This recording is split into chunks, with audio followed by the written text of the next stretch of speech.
Hey guys, it's Brock Hebner from NoCoastBias.com. It is Wednesday, January 28th, and this is the first ever No Coast Bias UFC and MMA weekly recap.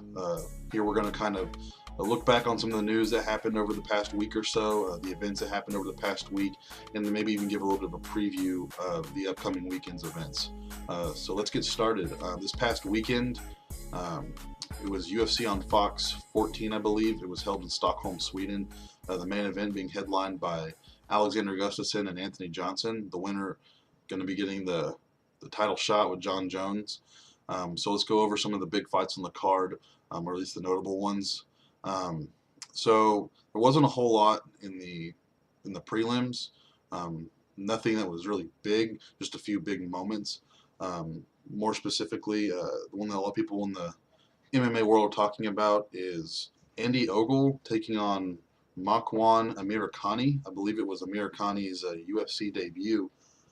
Yeah, this didn't last very long. It took an entire 8 seconds for Amirkhani to knock out Andy Ogle. It was pretty wild. He just ran across the octagon, threw a flying knee, caught him, looked like, maybe the upper part of his chest, maybe even his chin a little bit. Knocked Ogle to the ground, though, back up against the cage, and he just started raining punches on him, and the ref called the fight.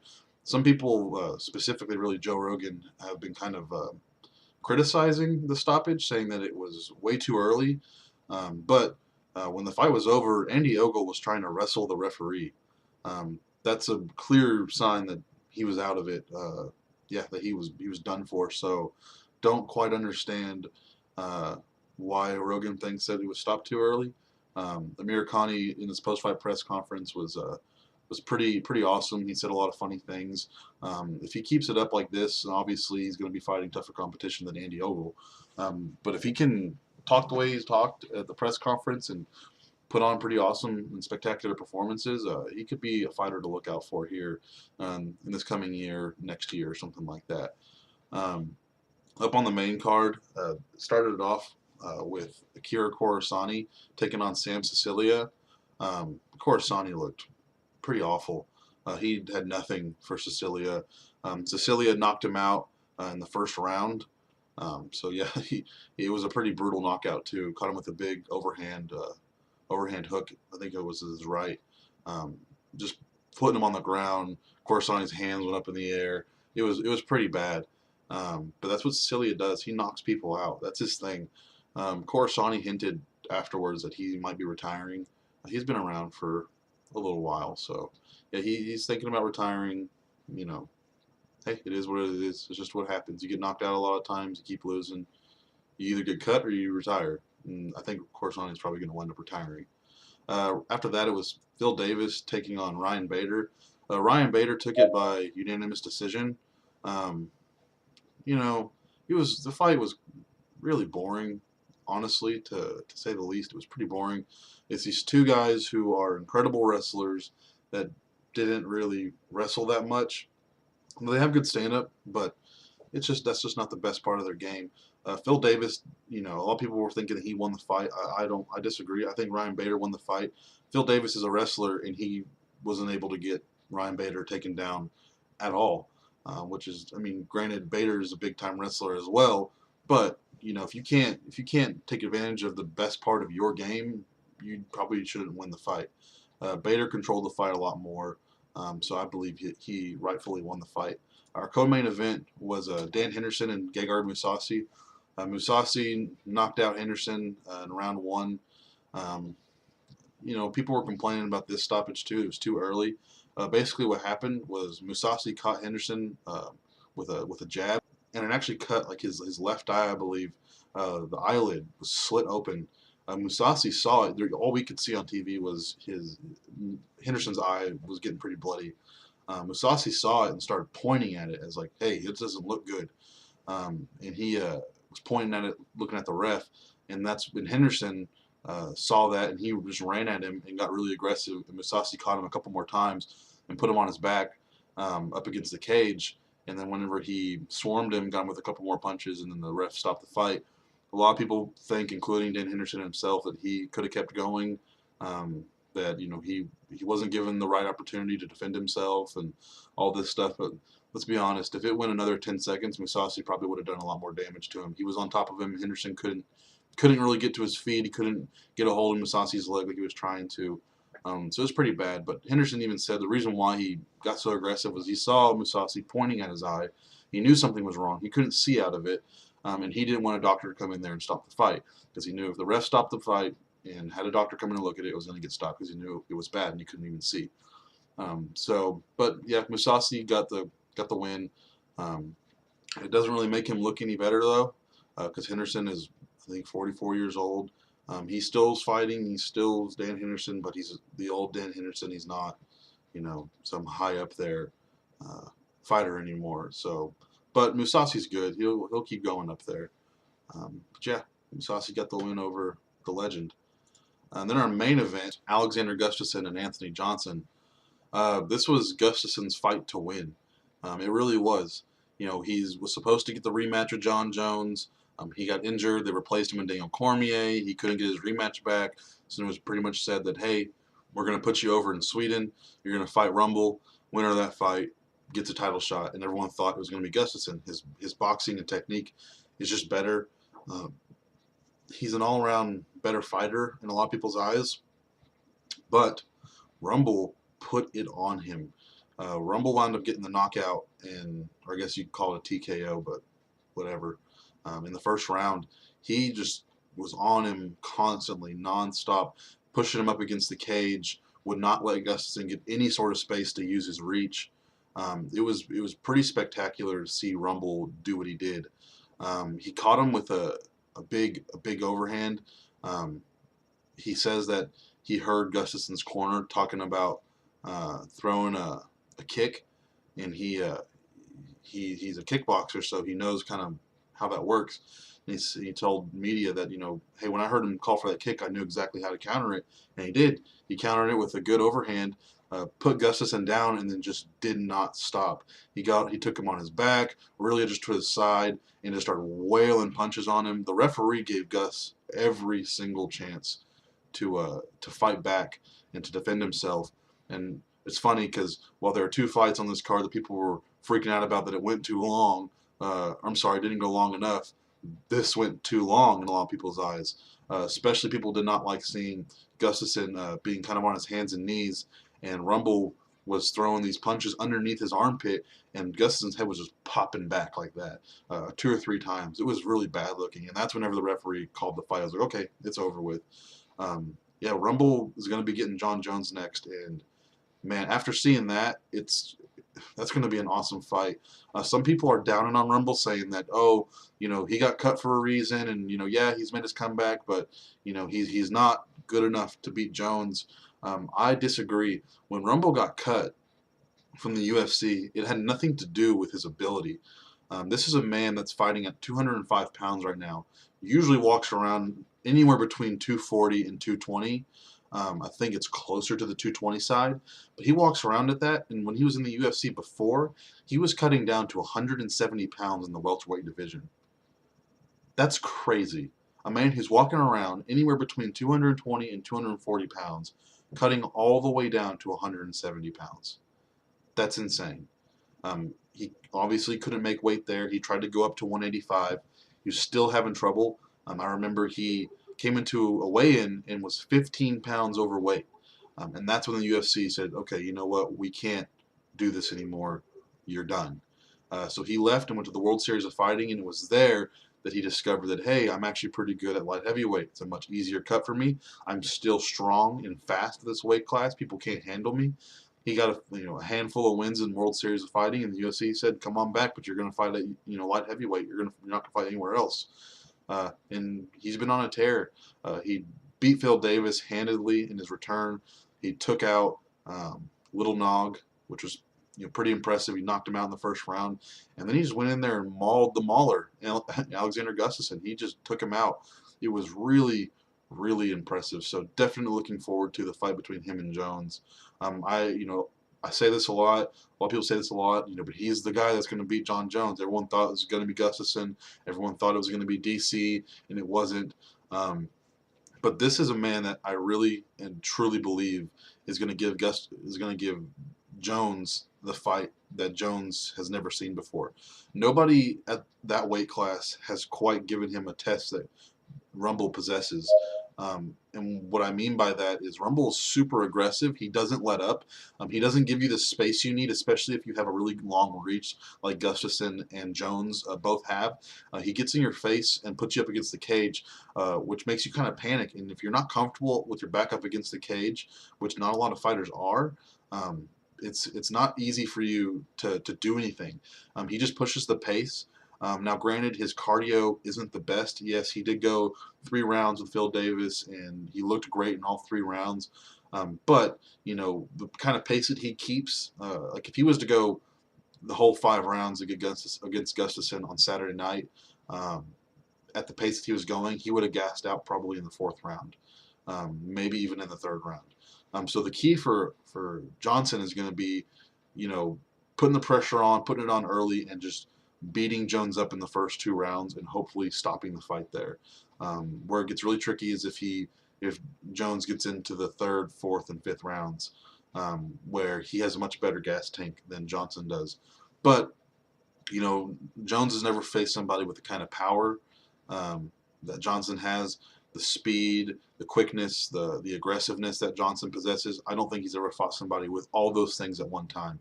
He's fought fast guys, he's fought strong guys, he's fought aggressive guys, but he has not fought guys that have all 3 of those things all in one package, and that's exactly what Rumble has. So yeah, definitely looking forward to their fight. It's probably going to happen in July, and July 4th weekend. That's probably going to be their big fight. So that'll be pretty awesome. Okay, on to some news. We'll start with some stuff that happened about a week ago. So Bellator MMA, who I don't seem to cover very much, but this is something we're talking about with them. They signed Kimbo Slice to their organization. Okay, everyone who knows who Kimbo Slice is from his street fight videos, and then he tried to make a run in the UFC.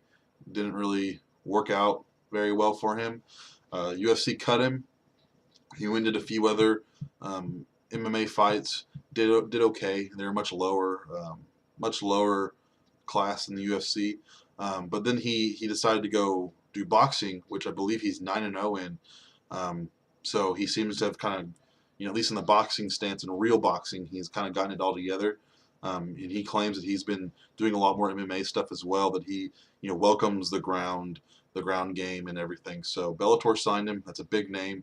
I don't think he's going to go in there and do anything special.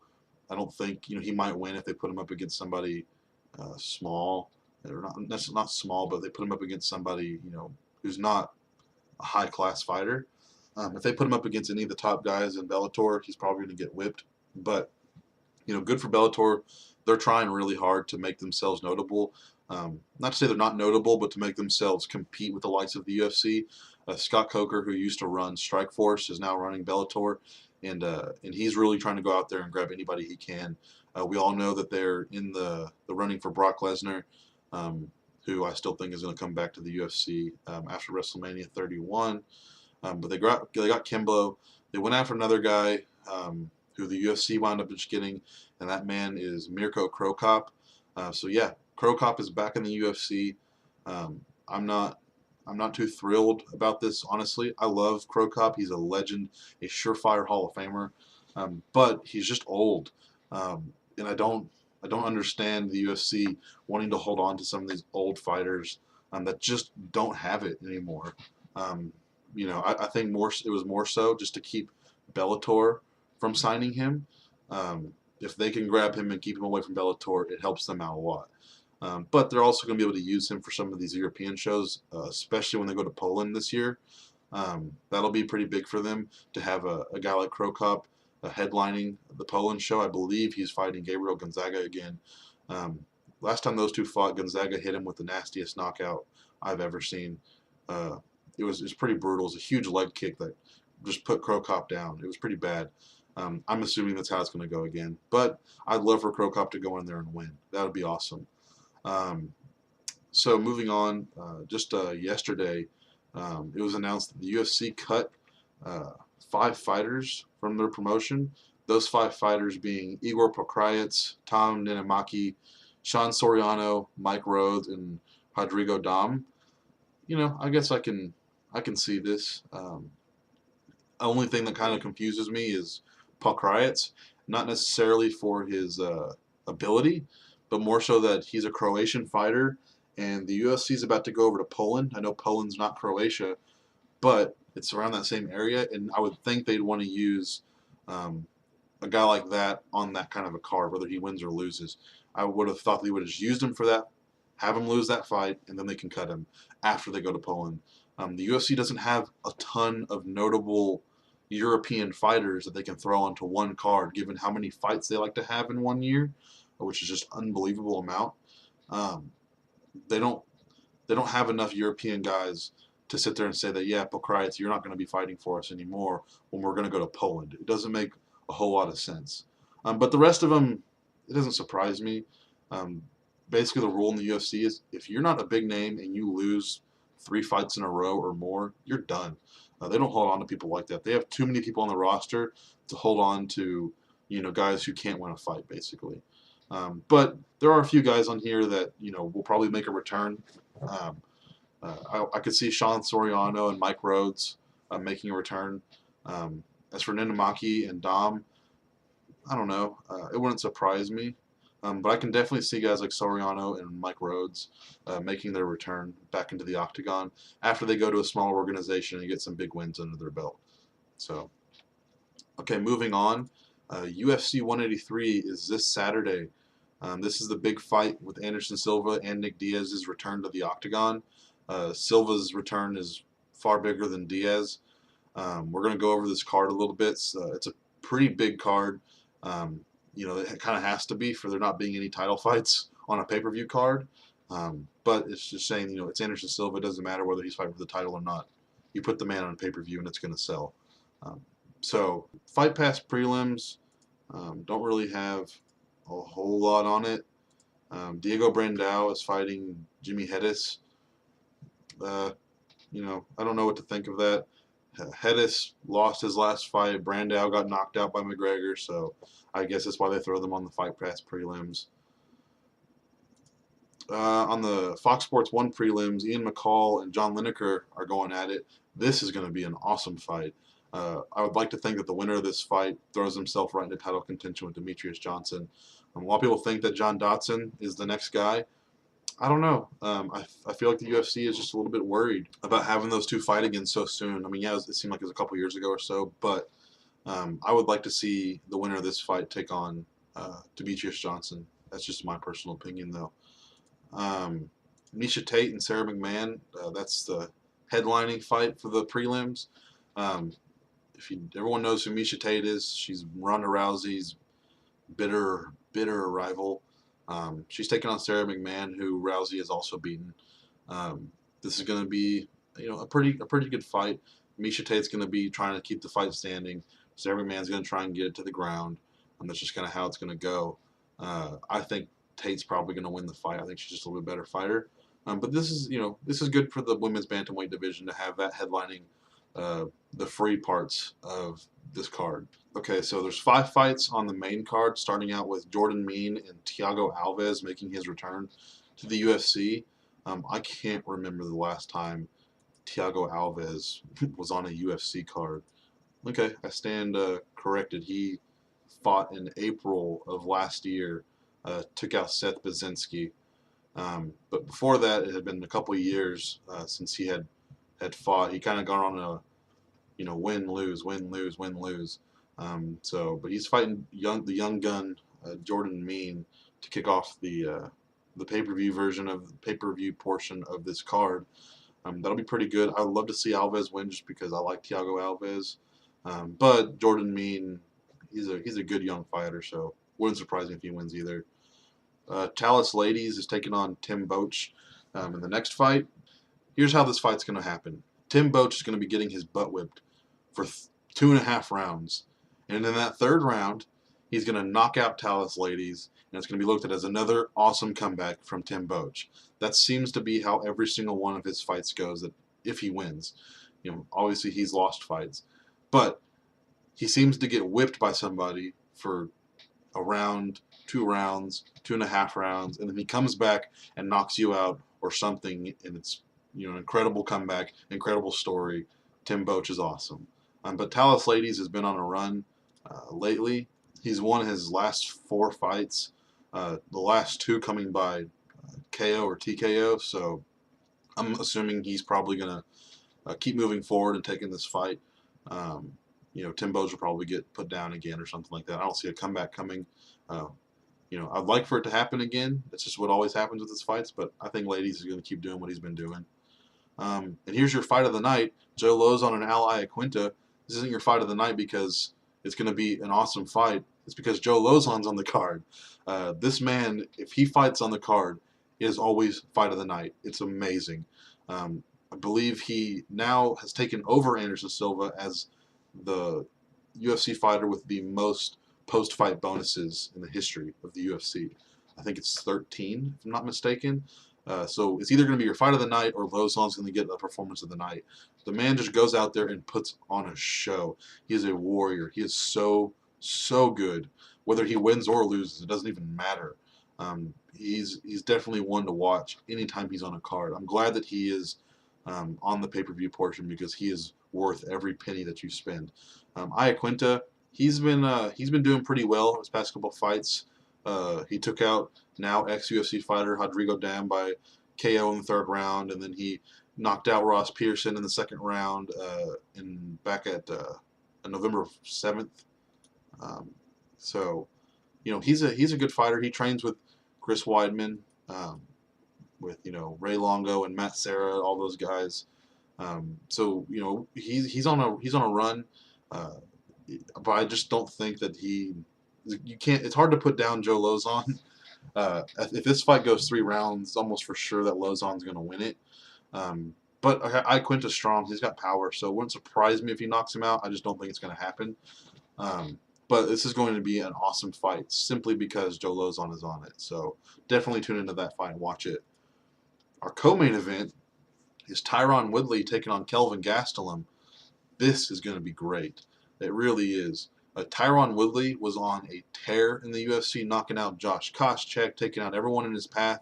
And then he fought Rory McDonald, and he looked completely unlike the Tyron Woodley that anybody else had seen over the past couple of years. He wasn't aggressive. He barely threw any punches. It was really sad to watch him go in there against McDonald and not do a thing. A lot of people take that as, oh, Rory McDonald just has an intimidation factor. He knows how to shut you down. I don't think that's true at all. I think that Woodley just couldn't handle the pressure of fighting a guy that could potentially put him in #1 contender status. So it was really really sad to see. But then he went on and knocked out Dong Hyun Kim, which was awesome. So he seems to be back in the track. But Kelvin Gastelum, what else isn't to say about this kid? He came into the Ultimate Fighter as the biggest underdog. He barely made it in there. He was like the last pick. Wasn't supposed to win it. He won all of his fights by knockout or rear naked choke or something. Went into the finale against Uriah Hall and made Uriah Hall look like he never even belonged in the UFC. Gastelum has just been on an absolute tear. He's 11-0. He choked out Jake Ellenberger in his last fight in Mexico. If he wins this fight against Woodley, boy, I'm not saying he's going to get a title shot like Dana White keeps ensuing that he could get a title shot. He's promising title shots to every welterweight besides Woodley. It's funny. I posted a story up about that and how ridiculous it is. So feel free to check that out on nocoastbias.com. But Gastelum is just something else. He seems to rise to the occasion in every single fight. He's always been the underdog. He's never been the favorite. And he's gone in there and he's just won in spectacular, ways. He goes out there and he does what he has to do. His rear naked choke is one of the nastiest rear naked chokes I've ever seen. I don't know if he's been working with Uriah Faber, but man, it is a nasty rear naked choke. So this is going to be a really good fight. It's a tough one to pick because Woodley has that one punch knockout power, but Gastelum seems to always he seems to always, overcome the odds and move forward. So I'm gonna, I guess, like I say, I'll go out on a limb and I'll take Gastelum by rear naked choke. Probably, I guess, in the second round. But yeah, I'm gonna take Gastelum. So this takes us to our main event. Anderson the Spider Silva taking on Nick Diaz. The UFC is calling this a super fight. I don't see it that way. A super fight, in my eyes, is taking one champion and another champion and making them fight each other. Or taking one legend and another legend and having them fight each other. So, for example, George St. Pierre taking on Anderson Silva. That's a super fight. Anderson Silva taking on John Jones. That's a super fight. Cain Velasquez taking on John Jones. That's a super fight. Anthony Pettis taking on Jose Aldo. Super fight. Anderson Silva and Nick Diaz. Not a super fight. They're looking at it as a super fight simply because Nick Diaz is this polarizing figure in the UFC. He's a good fighter, but he's more known for the way he talks. He talks more trash than anybody you will ever find. The thing is, though, he doesn't talk trash on anybody. He hasn't said a bad thing about Anderson Silva.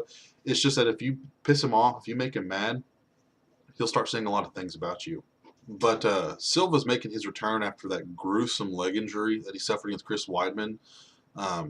It's great to see him back in the cage.